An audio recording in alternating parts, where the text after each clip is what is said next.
नमस्कार दोस्तों, एक नए विषय, एक नई उम्मीद और एक नए भविष्य की चर्चा करने के लिए। जी हां, मैं बात कर रहा हूं बजट 2025 की, जो कि हम सब के लिए बेहद महत्वपूर्ण है। माननीय वित्त मंत्री निर्मला सीतारमण जी ने 1 फरवरी 2025 को केंद्रीय बजट प्रस्तुत किया, जिसमें देश के विकास और प्रगति के लिए कई महत्वपूर्ण घोषणाएं की गईं। तो आइए मिलकर समझते हैं इस बजट की मुख्य बातें और जानते हैं कि कैसे यह बजट आपके और मेरे जैसे करोड़ों देशवासियों के जीवन को प्रभावित करने वाला है।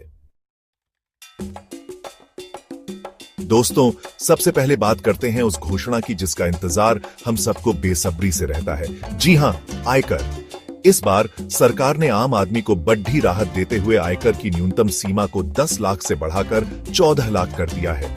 यह एक बहुत बड़ा कदम है, क्योंकि इससे मध्यम वर्ग के लोगों के हाथ में ज्यादा पैसा आएगा। इससे न केवल उनकी बचत बढ़ेगी, बल्कि खर्च करने की क्षमता में भी वृद्धि होगी। और जब लोगों के पास ज्यादा पैसा होगा, तो बाजार में मांग बढ़ेगी, नए कारोबार शुरू होंगे और देश की अर्थव्यवस्था को गति मिलेगी। दोस्तों, हमारे देश की रीढ़ है किसान, और इस बजट में किसानों के लिए भी कई अहम ऐलान किए गए हैं। सरकार ने 17 मिलियन किसानों के लिए उच्च उपज वाली फसल कार्यक्रम की शुरुआत की है, जिससे उनकी आमदनी बढ़ेगी और जीवन स्तर में सुधार होगा। साथ ही सरकार ने सब्सिडी वाले क्रेडिट में भी वृद्धि की है। इससे किसानों को सस्ती दरों पर ऋण मिलेगा और वे आधुनिक तकनीकों को अपनाकर अपनी उत्पादकता बढ़ा पाएंगे। यह कदम न केवल किसानों के लिए बल्कि पूरे देश के लिए फायदेमंद साबित होगा, क्योंकि जब किसान खुशहाल होगा तो देश खुशहाल होगा।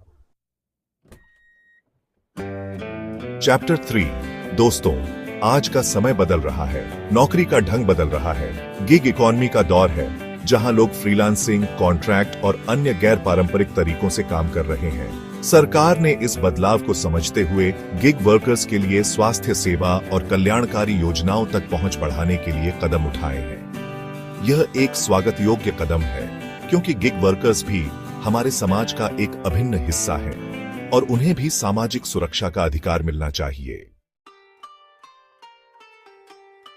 चैप्टर 4।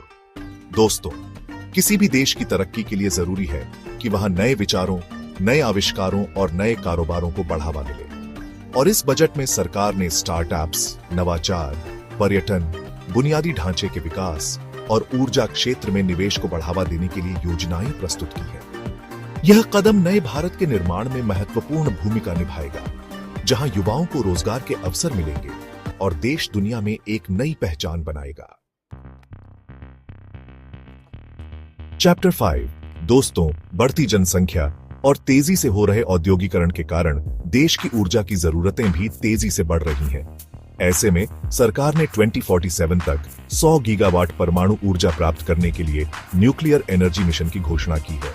यह एक दूरदर्शी कदम है, जो देश को ऊर्जा के क्षेत्र में आत्मनिर्भर बनाने में मदद करेगा और साथ ही पर्यावरण संरक्षण में भी सहायक होगा।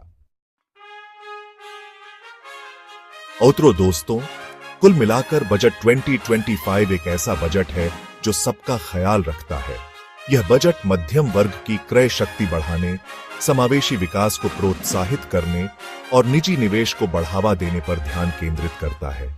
मुझे विश्वास है कि इन उपायों से उपभोक्ता खर्च में वृद्धि होगी, जिससे विभिन्न सेक्टर्स और स्टॉक्स को लाभ होगा और हमारा देश तरक्की की नई ऊंचाइयों को छुएगा। धन्यवाद। हेलो दोस्तों, अगर आपको ये वीडियो पसंद आया है तो प्लीज इसे लाइक करें, और अगर आपने अभी तक सब्सक्राइब नहीं किया है तो हमारे चैनल को सब्सक्राइब करें।